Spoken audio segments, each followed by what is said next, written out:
Brasil sempre viu a Amazônia como um lugar desabitado. Nos anos 70, na época da ditadura militar, o governo tentou desenvolver e ocupar a Amazônia a qualquer custo, abrindo estradas como a Transamazônica e construindo usinas hidrelétricas como o Tucuruí. A mentalidade que existia naquela época e que era repetida pela propaganda oficial era que a Amazônia era uma terra sem gente para uma gente sem terra. E essa gente sem terra eram os camponeses empobrecidos que viviam em outras partes do Brasil, como Espírito Santo, Paraná, Santa Catarina e Rio Grande do Sul. Sempre uma ideia olhando a Amazônia de fora para dentro. A gente vai trazer uma tecnologia adequada, esses colonos vão chegar e se dar bem na Amazônia. O que a gente sabe hoje em dia é que de fato alguns se deram muito bem, mas que muita gente não conseguiu. Essa história foi mais complicada do que se previa naquela época. Essas pessoas que chegaram nos anos 70 passaram por uma série de privações, porque foram praticamente abandonadas e tiveram que se virar e aprender a viver aqui.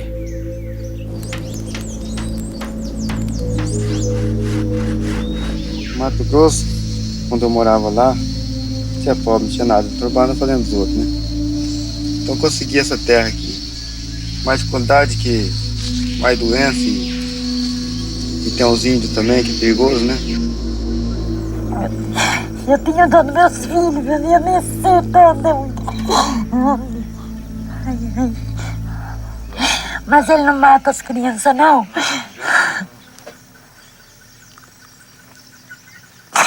Eu só tenho menos crianças, né? Porque a gente já sofre bastante, né? Essa narrativa épica desse Brasil a se construir está baseada num processo que foi muito violento, tanto para quem veio, mas muito mais ainda para quem já vivia aqui.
Eu nasci e cresci em São Paulo e decidi que queria ser arqueólogo quando estava no colégio ainda.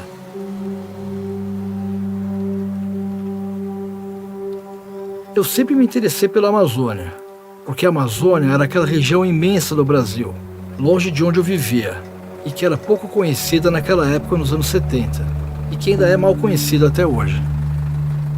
Até 1980, a gente pode falar que a visão científica tradicional sobre a ocupação da Amazônia via essa região como uma área marginal, periférica, inóspita, de difícil ocupação e com severas limitações ambientais.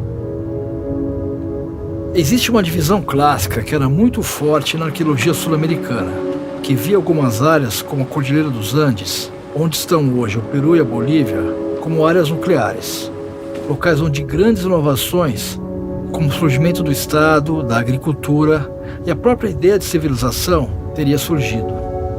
E outras áreas como a Amazônia seriam periféricas e marginais. No final dos anos 80, quando a antropologia começou a falar para nós que os bosques amazônicos foram modificados pelos povos indígenas e que, portanto, não existia um limite natural para a ocupação humana da floresta, isso abriu um quadro de pesquisas muito interessante para a arqueologia. Essa linha de pesquisa é chamada de ecologia histórica. Ela nos permitiu entender essas relações dinâmicas de transformação que os povos da floresta têm exercido sobre a natureza ao longo dos milhares de anos de ocupação da região.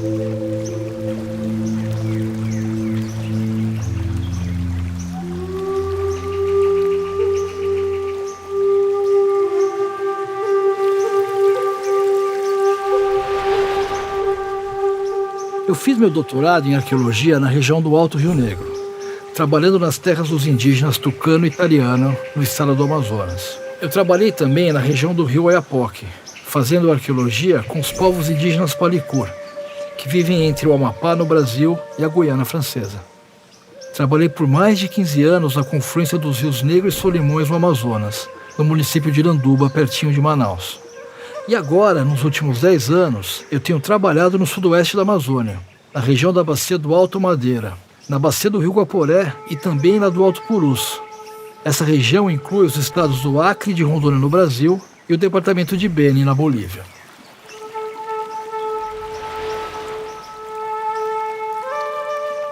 E por que eu trabalho hoje na região do sudoeste da Amazônia?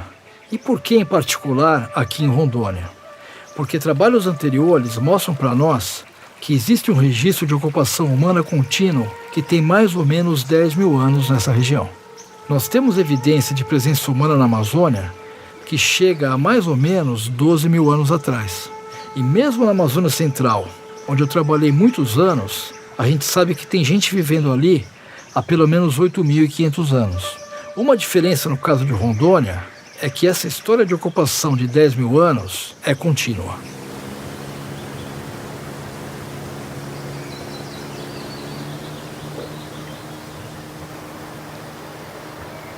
Então, se a gente quiser entender esse processo de transformação da natureza, a arqueologia dessa região de Rondônia é muito interessante, porque a gente consegue entender através dos materiais que estão presentes nos sítios arqueológicos, como ao longo do tempo essa relação com a natureza foi se constituindo e foi se modificando também.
Essa é a quarta vez que eu venho aqui.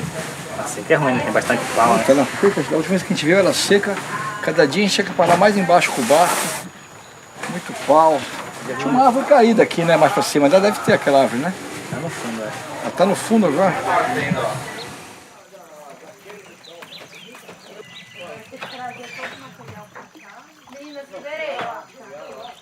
E o que tá lá, se terminar o que tá lá, vocês vão fazer o que tá aqui.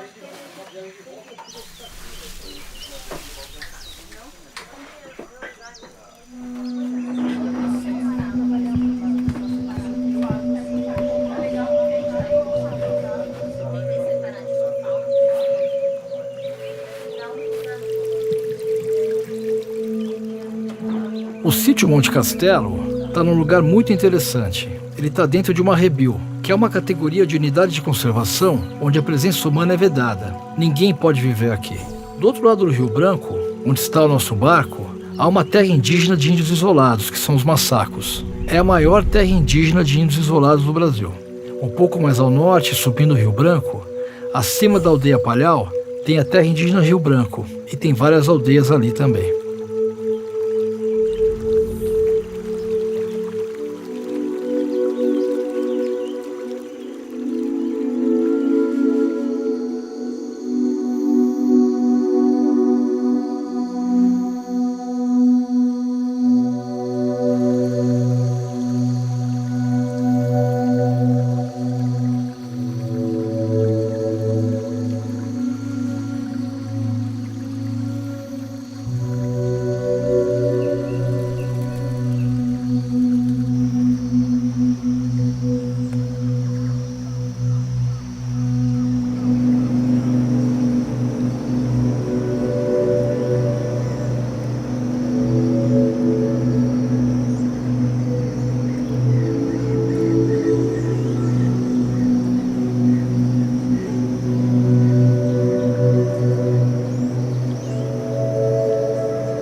Eu nunca senti medo, assim, trabalhando no campo. Eu trabalho aqui na região amazônica há mais de 30 anos.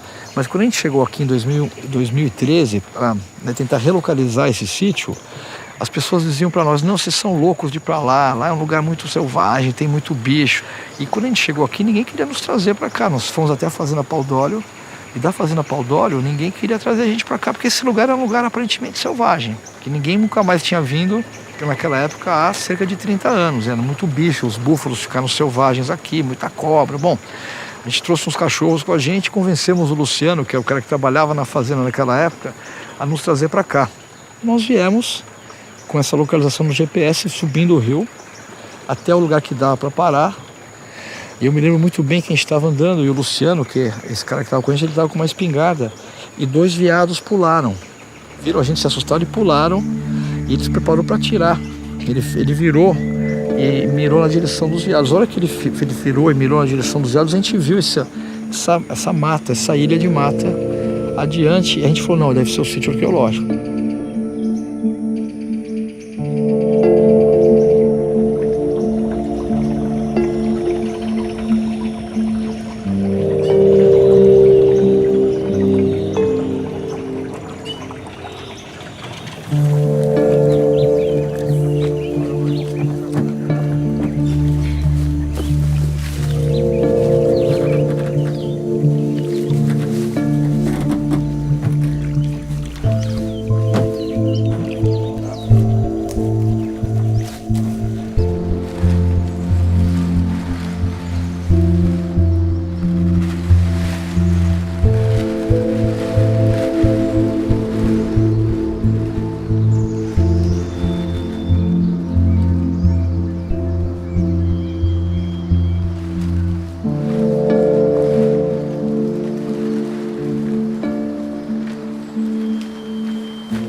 Então a gente está num sítio, né, o sítio Monte Castelo, e se a gente olhar aqui no entorno, esse lugar parece uma ilha.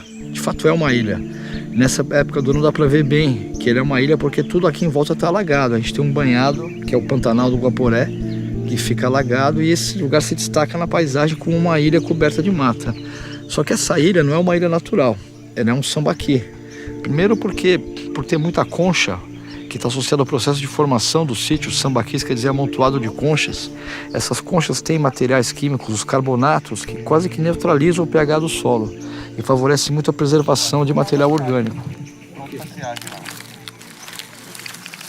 Que a nossa principal questão nesse projeto aqui é entender como os povos indígenas foram transformando e manejando a Amazônia ao longo do tempo. Então esse sítio é interessante e importante para nós porque ele dá essa possibilidade de registro.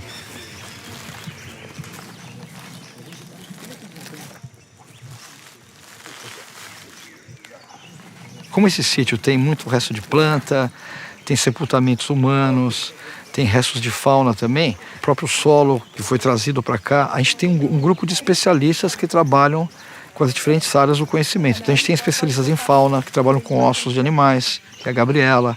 A gente tem a Anne que trabalha com sepultamentos humanos. A Jenny é uma especialista nos restos de plantas. A gente tem especialistas que trabalham com elementos químicos também, isótopos, preservados na cerâmica, como é o caso do Francisco. A gente tem gente que trabalha com a cerâmica em si, que é o caso do Guto. Então, a gente tem diferentes tipos de pessoas trabalhando aqui, porque para entender esse sítio direito, a gente tem que ter a contribuição de várias áreas do conhecimento. Tem muita gente que trabalha com materiais aqui que nem está nessa escavação agora.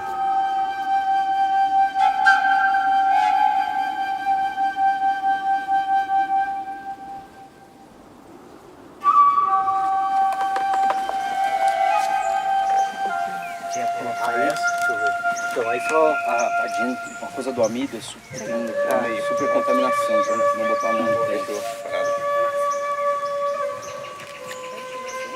Legal esse aqui, pode cortar assim, não tem muito material, mas tem um pouco. A gente vai precisar de um pauzinho de madeira, não tem, né? Pauzinho de madeira? Sim. Tudo tem aqui nessa escavação? Para voltar tem que ir na estação, eu vou lá. Mas você tem que ver o próximo PN, eu vou lá.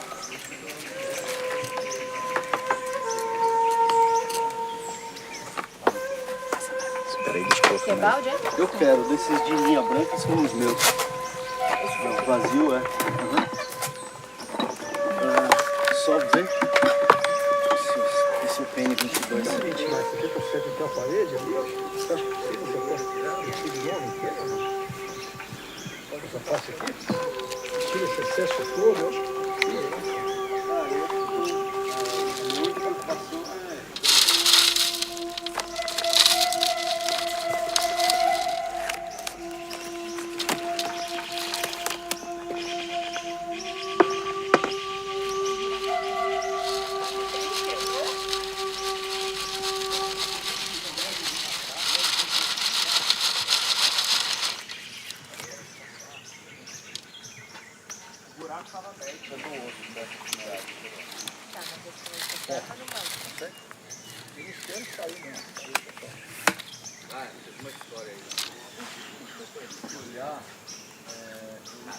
Esse aqui talvez seja osso de mão.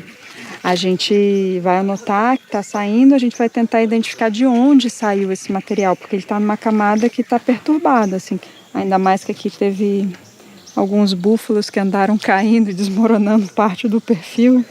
Então pode ser que numa dessas tenha caído, né, uma parte de um sepultamento também.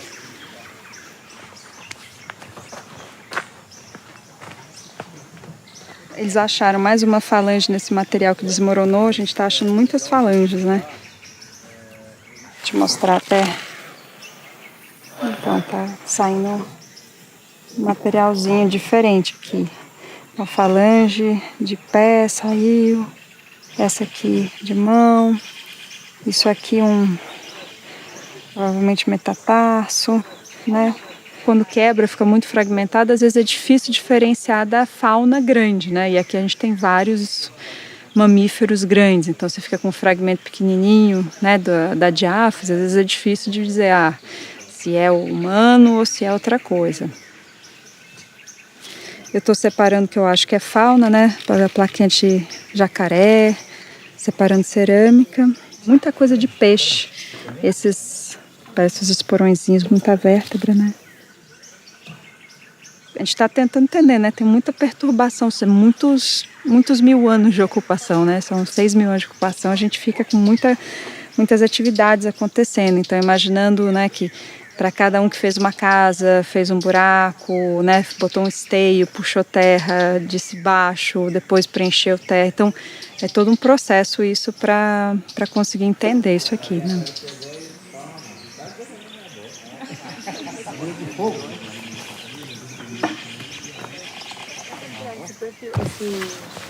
Pra acertar aqui, não. Dá um acertamento nesse ferro. Tem um ferro de cola aí? Tem. Se tiver, já acerta de cima, então assim. Chico, dá uma olhada nessa aqui se você quer. Ó, esse aqui é mandíbula, mas é de bicho. E esse osso é de gente? Ah, essa tá O que tá aparecendo aí? Peraí. Tá bem na parede. Esse aqui é de, aparentemente, bicho. E o que foi interessante quando a gente chega aqui? Bom, primeiro a alegria, né, de reencontrar esse sítio depois de 30 anos, uma coisa muito bacana, os materiais aflorando na superfície. Mas uma segunda coisa chamou a nossa atenção logo de cara, que era o fato que a gente tinha evidência de presença humana recente ali.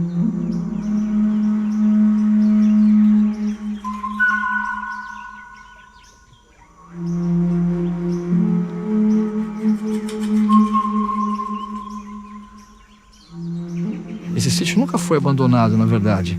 Ele continuou sendo ocupado intermitentemente por tuparis, que vinham aqui toda a época do ano da cheia para caçar, para pescar. Então a gente percebeu duas coisas muito legais logo de cara. Primeiro, conseguimos relocalizar o sítio. O sítio, de fato, era muito interessante. E segundo, esse sítio não estava abandonado. Nós viemos para caçar aqui, daí nós vimos o buraco aí, feito, né? Tampado com lona. Daí tinha uma carta escrita que eles tinham deixado. Daí depois o Francisco veio lá por cima, né? Pelo fluvial lá, sem ser por aqui por baixo. Daí nessa época eu não estava lá no Palhau, daí quando eu cheguei, daí minha mãe falou que o arqueólogo que tinha feito a escavação aqui tinha ido lá visitar eles lá. Falar o que era essa escavação, qual que era o significado dela, né? Qual que era a pesquisa que eles iam fazer. Aí que eu fiquei sabendo.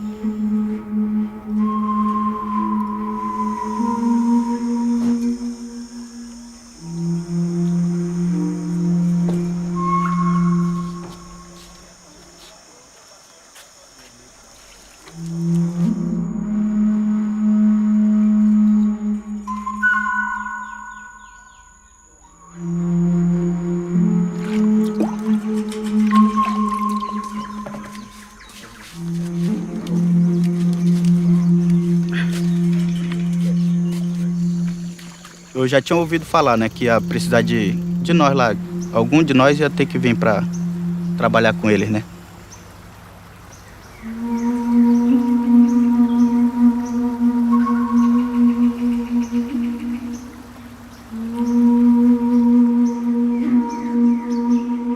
Porque daqui he mentira hal tekitira bujadini. E anak he mentira que na tira na saca sábado pe que fazendo tira na monte castelo tua. E que de chama do melanem na e itu hal na pe que o pul ele na tira saca tira. Foi a do balen en tua kira kapsidi ali o balen na tira na kaptinha na tobne. Ele que porque se ali kemnaling kita por que da fugere foi ara de pare foi molino nam kedon fare paro here ta kudap ti hara kure nan nyem nan hali kiro nam abti nanyo ta kudon here ken abti put kupti ana come en huid kap kedon he mana pe kap kedon kana penyakanan pe satiana basa ke kure abti re man kem kap tika he te ana ke kunyen po de fole te ana ke kuj om na kuj tekanam ten ke de kunyen na sakap te sau kapeke pa asu ad kira-kira kapenai fole na kama kake te kame pe inem tire hedu wet kuid mci castelo ke abti na yeka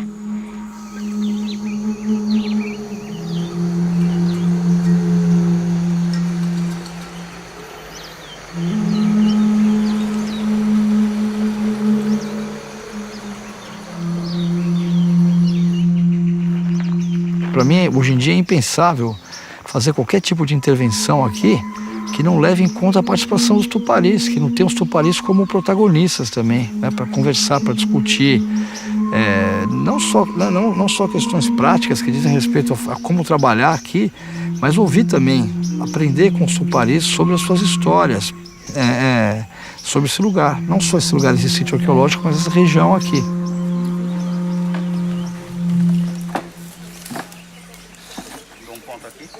Dá um de cada lado, dá um aí, dá um do outro lado. Eu pensei que ia chegar escavando, assim, tudo abaixo, através de enxadão, essas coisas. Mas daí, como é mexer com coisa delicada, né? É com mais delicadeza, com ferramenta apropriada. Né?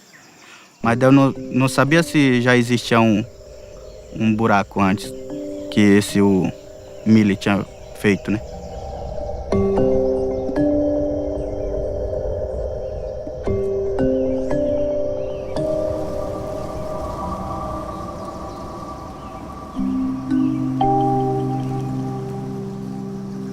O Sambaqui Monte Castelo, ele foi escavado em 83 por um arqueólogo chamado Eurico Miller, um arqueólogo gaúcho.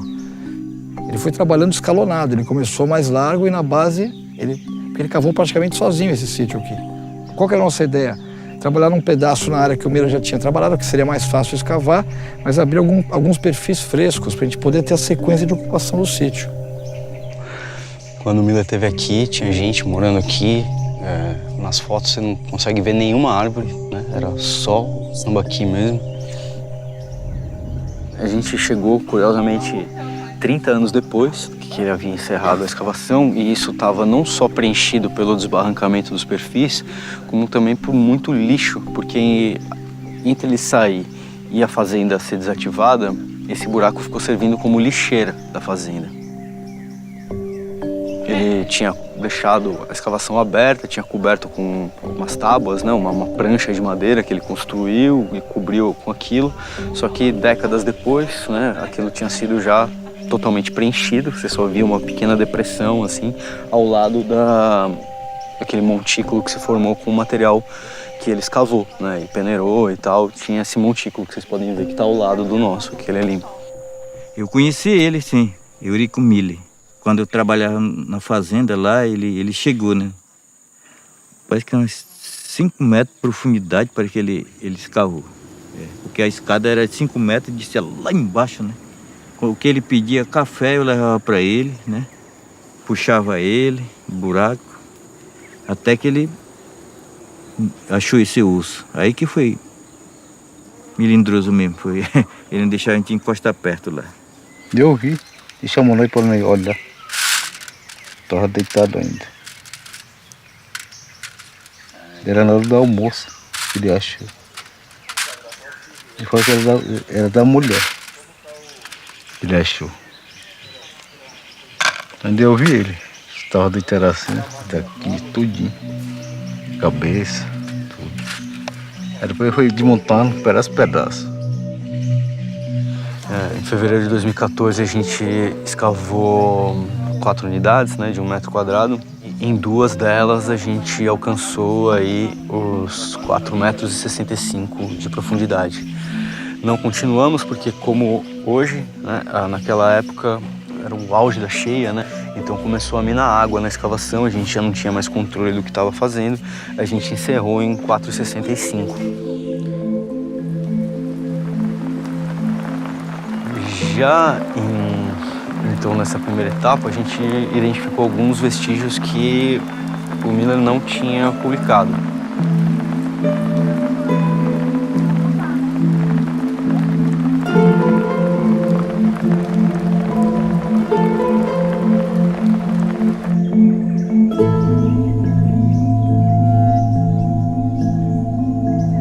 Em 2016 a gente conseguiu chegar a 6,30 metros de profundidade.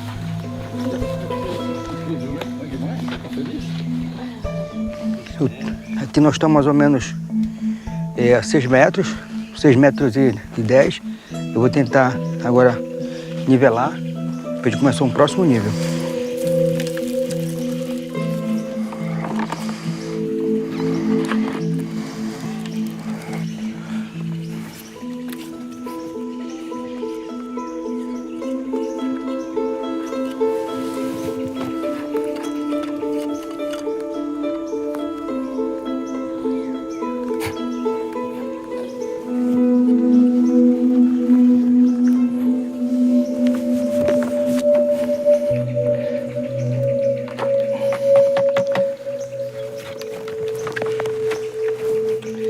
E aí, tudo bem?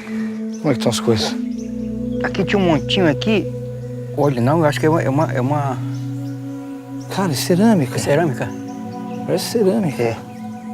Parece que tem cerâmica aqui embaixo, cara. Será que não é o tal do cupim? É, né? Vamos dar uma olhada. Vamos dar uma olhada, né? Deixa eu ver, vô. Quer ver ela? Essa outra? Não, a gente pode ser que tinha um dente aí também. Foi, Não? o Chico tirou um dente daqui, não foi? Posso dar uma olhadinha nela de novo, por favor? Caramba, cara, olha isso. Parece cerâmica, hein? Tem que limpar, né? Ou é lítico. Ou é uma bordinha. Rocha queimada é uma borda. Uma borda, né? Que legal, cara. Que loucura, meu. É. Olha, tá suja, né? A gente tem que dar uma limpada nela pra ver direito. Eu acho que ela é meio dura pra ser cerâmica. Eu vou dar uma cutucada com a unha daqui a pouco, só pra ver se é ou não. Parece mais um pedaço de rocha, eu acho. É, né? Tá vendo como ela é dura aqui, ó? Ela é dura, mas eu consigo quebrar com a minha unha. É? Ou é uma rocha muito frágil, acho que é cerâmica mesmo. É cerâmica. Caramba, cara, essa profundidade, olha. Que loucura. Parece assim uma bordinha, né? Parece. Né? Ô, Chicão, parece que tem cerâmica aqui, cara. Parece que tem, cara. Foi aqui que tava o dente, Chico? Eu fiquei na dúvida se é um lítico ou não, ela tá bem suja, mas eu quebrei um pedacinho com a unha. É uma coisa de barro queimado, pode ser uma trempe. Quer dar uma olhada? Joga o gancho aqui, eu ponho no bote e você dá uma olhada em cima. Olha, tem mais uma aí? Tem, essa outra aqui, ó. A hora que você quiser, a gente troca, falou? Tá. E, olha, e ela tava bem acamadinha, tá vendo, ó? Oi? Pode soltar. Quer dizer, pode soltar, né?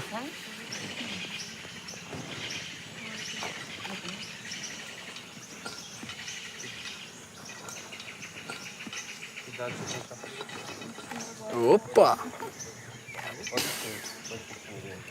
Deu. Talvez ela estivesse arrumada, né? Pode ser. Pode subir. Né, ó? Ela tá vendo? Tá aqui, A gente tem uma camada de terra, uma camada de terra escura pouco espessa. É, eu acho que uns 5 centímetros, no máximo 10, aí começa de novo. Uma outra camada de concha. A concha. E é Caramba. cultural, né? Porque tá... É, tudo cultural. Tudo Tudo cultural. que tá aqui foi trazido, cara. É. Nossa, que legal, hein? Muito bacana. Isso é argila. É argila? É. Mas é argila queimada. Isso. Não, cara, mas ela tá queimada. Tá queimada, ela tem uma pasta. Aqui ela pode estar endurecida só. Não, isso aqui, cara. Isso tá queimado, Guto. Não, acho que tá Perto do queimado, fogo cara. ela foi, mas...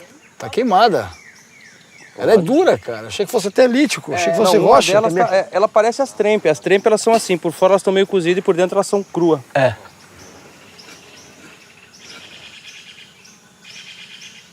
É, e tem carvão, tá vendo? Dá pra Tem ver? muito carvão. Tá vendo o carvão aqui, tá vendo? É, tô vendo carvão. aqui, ó. É. Ó, Carvão. esse aqui é uma concha, tá vendo? Dá pra ver uma concha, né? Tô vendo. Tá aqui, ó. É. É, tá vendo o carvão aqui, ó? Tô, Ó, tem ó, carvão aqui também. Carvão aqui. É. Carvão aqui. Ó. E olha, por essa característica aqui, parece que pode ser de palmeira, tá vendo? Ó, olha lá com a fibrosa dela, né? É. Ó. Gonzalo, parece que é um carvão que foi queimado há pouco tempo. Olha como ele tá tempo, escuro ainda. É escura, né? E esse carvão é legal que a gente pode fazer datação com ele. Né? Esses carvões a gente data por carbono 14, então dá para ter uma ideia da profundidade dessa camada aqui.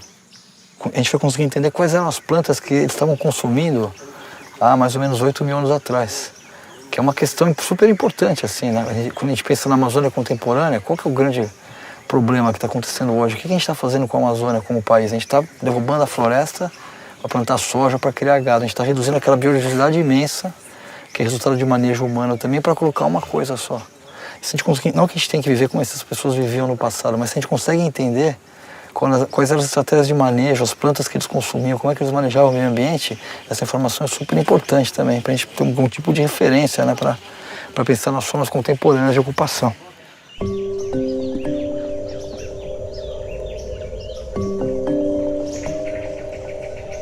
Então aqui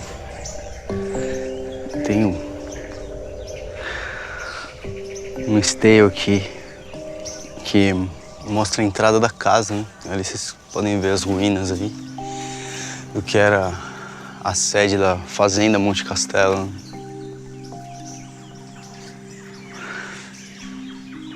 E aqui era tipo um porto. Né? Seguindo aqui em linha reta assim, tem uma antiga pista de pouso, assim, que era uma fazenda de gado branco, assim, e tinha muita gente que trabalhava nessa fazenda nessa época. Eu falei, não, que filho não que do que irigena não te de que eu chamo tá irigena que tem não te de área, né, por isso. Que dinheiro toptom tá irigena pet não que o epsiam. Que eu falei na tereke.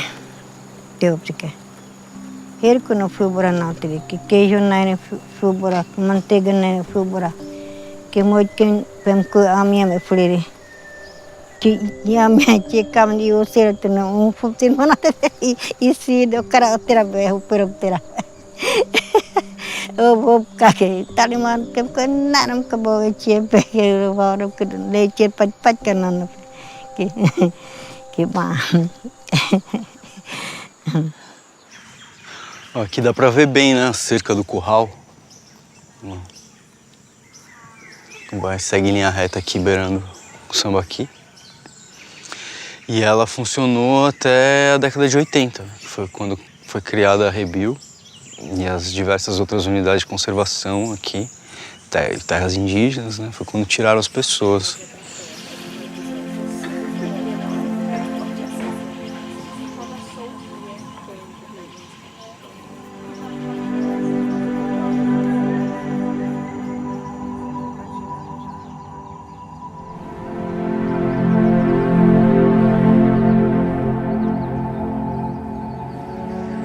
Quando o sítio começa a ser construído, ao que tudo indica, ele foi construído acima de uma elevação natural, né, que a gente chama de paleodique marginal. É como se fosse uma margem mais elevada, né, do rio.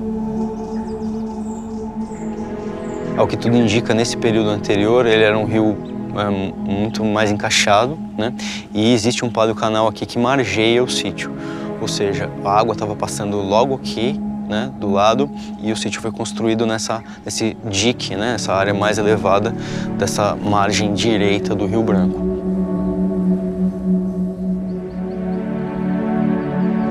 Hoje em dia, a gente sabe que essa base do sítio está datada, né, segundo as nossas amostras, né, segundo as nossas informações, ela está datada em cerca de 6.000 anos antes do presente.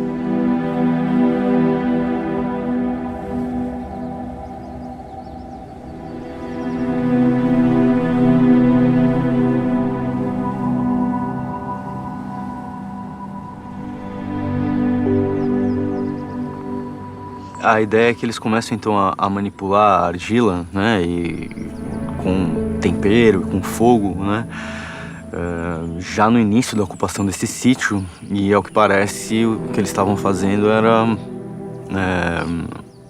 na ausência da matéria-prima lítica, né, de rochas, eles estavam produzindo artefatos análogos, né, para construção de plataformas para ocupação contínua desse local.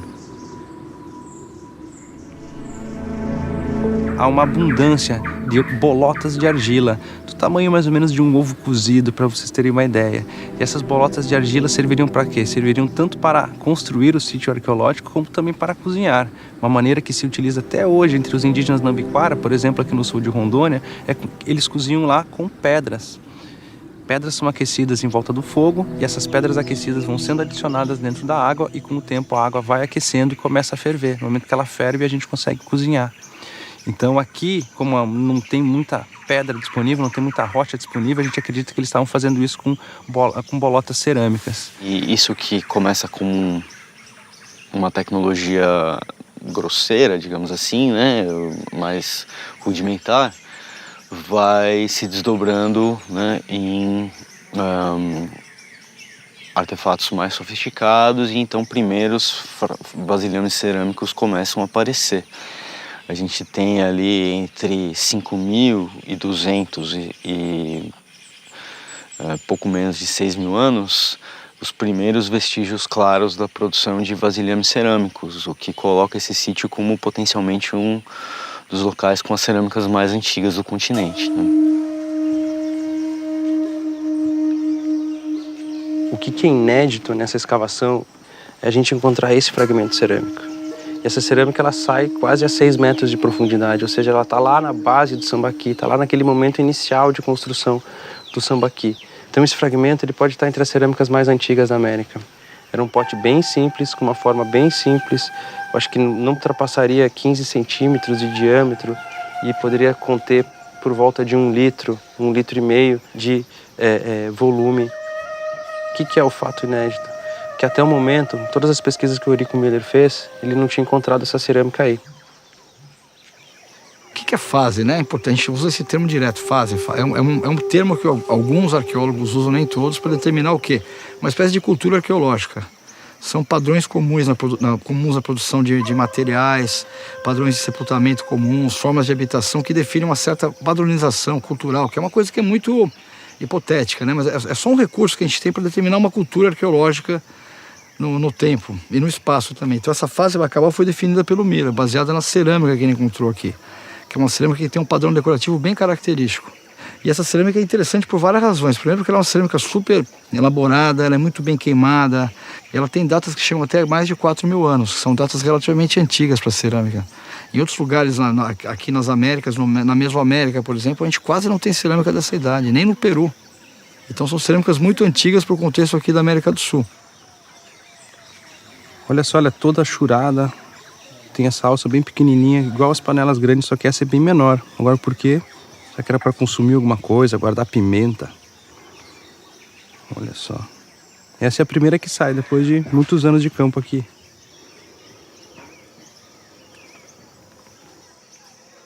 E ela é muito parecida, e o Miller achava isso, a gente debate, não estou afirmando isso, mas ela tem muitas coisas em comum com uma cerâmica mais antiga, ainda que aparece no litoral do Equador. Então o Miller achava que essa turma veio lá do Equador, do litoral do Equador, e chegou aqui. Isso não está claro para nós. Eu acho que essa hipótese é uma hipótese difícil de ser confirmada, mas de fato tem semelhanças muito grandes. A gente tem cerâmicas mais antigas aqui, né? Contextos com cerâmicas mais antigas que chegam até mais de 5.000 anos. Então, essa relação a gente está tentando entender também. Mas, de qualquer modo, Bacabal é uma cultura arqueológica. Né? A ideia se você fala Bacabal, para quem trabalha aqui na região, se associa a um tipo de cerâmica e a uma idade específica, que começa a partir de 4.200, mais ou menos, né? E vai até, sei lá, 700 anos do presente, mas, né? Mas a história do Bacabal aqui, ela está bem... Se a gente imagina 4.000 anos, 3.000 e poucos anos de história, imaginaria um pacote, né, de sedimentos, de depósitos muito espesso.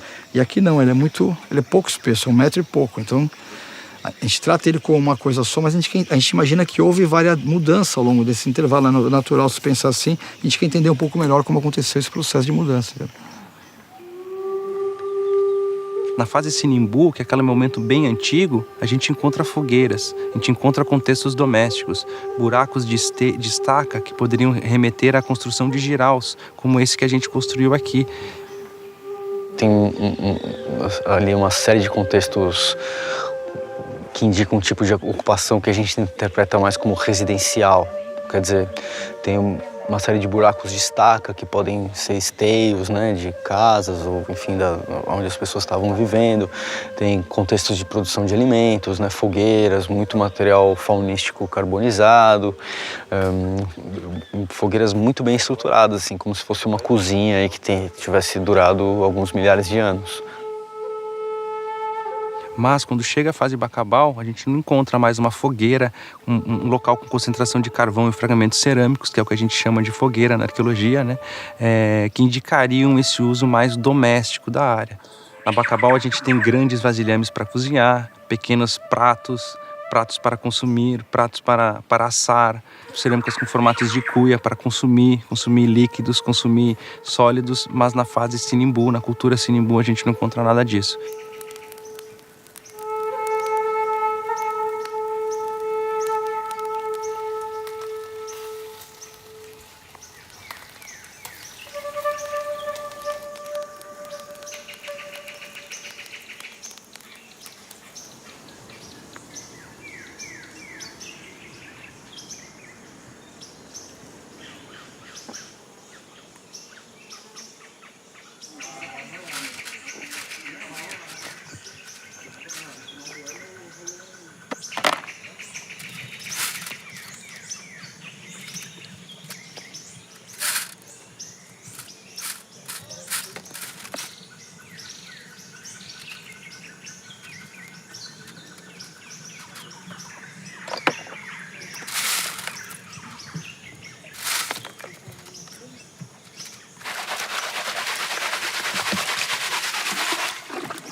Guardar.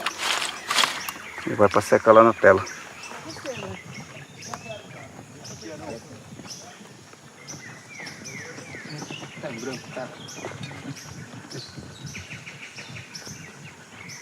Bastante cerâmica, né? Bastante.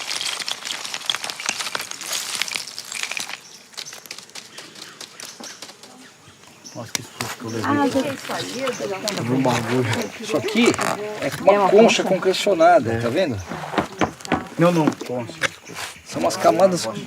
Porque a gente tem a concha, às vezes, a gente tem a concha solta, mas tem uns lugares que elas formam as concreções. Parece que ela foi queimada e pilada, entendeu? Parece um bloco de rocha, mas se você começa a olhar para ele, você vê que tem um monte de concha fragmentada aqui. Só que tem concha aqui que tá solta, ó. Tá vendo? Essa concha tá solta. É um fragmento de gastrópode. Aqui não, tem um monte de concha fragmentada que tá cimentada. Concrecionado seria, né? E a gente não sabe qual foi o processo que levou. Se ela já foi colocada desse jeito aqui, cimentada, como se fosse porque aqui não tem rocha.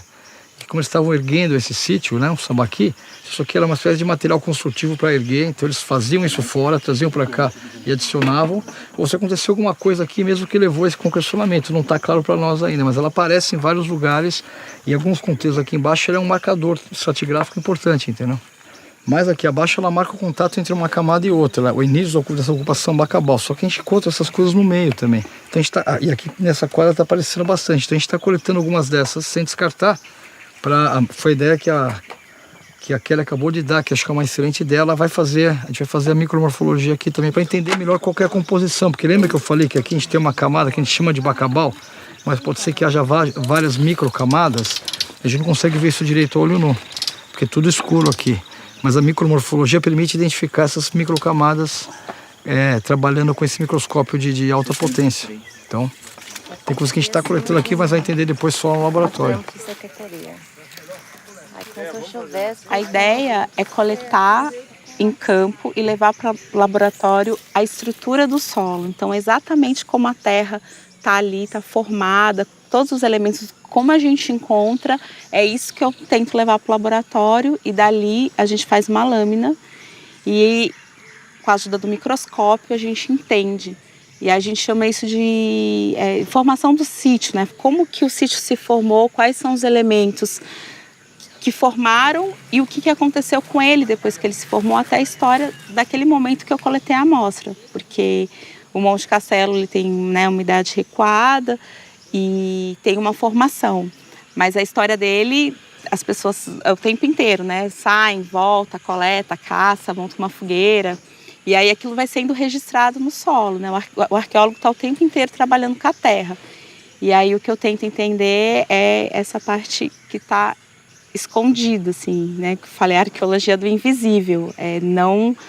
Entender o que está nas entrelinhas, o que está registrado. A gente pode até dizer assim, escrito na terra, né? O que está... Quais foram os processos, então... Que no microscópio eu consigo enxergar e aqui na escavação muitas vezes a gente não consegue ver.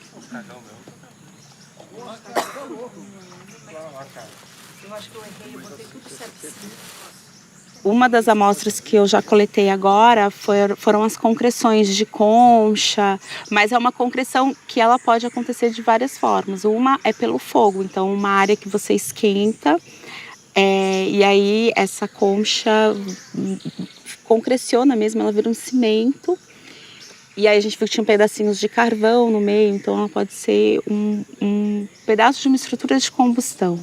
Se for uma estrutura de combustão, eu consigo ler isso na lâmina. Tem elementos ali, as cinzas aparecem, a terra queimada aparece. Agora pode ser por outra forma também, como é um sítio cheio de conchas, pode estar tendo uma dissolução. Tem uma dissolução das conchas e uma concreção mais abaixo. E aí eu também consigo ler isso na lâmina, então eu consigo entender qual foi o processo que aconteceu para formar essa concreção. E como elas estão muito próximas do sepultamento, entender essas concreções, a gente pode por exemplo, confirmar a hipótese de que em cima do sepultamento estavam tendo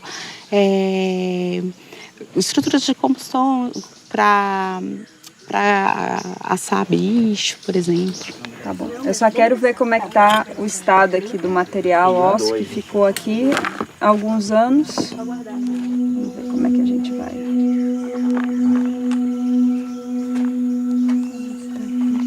Nem sei se tá. Parece um podão.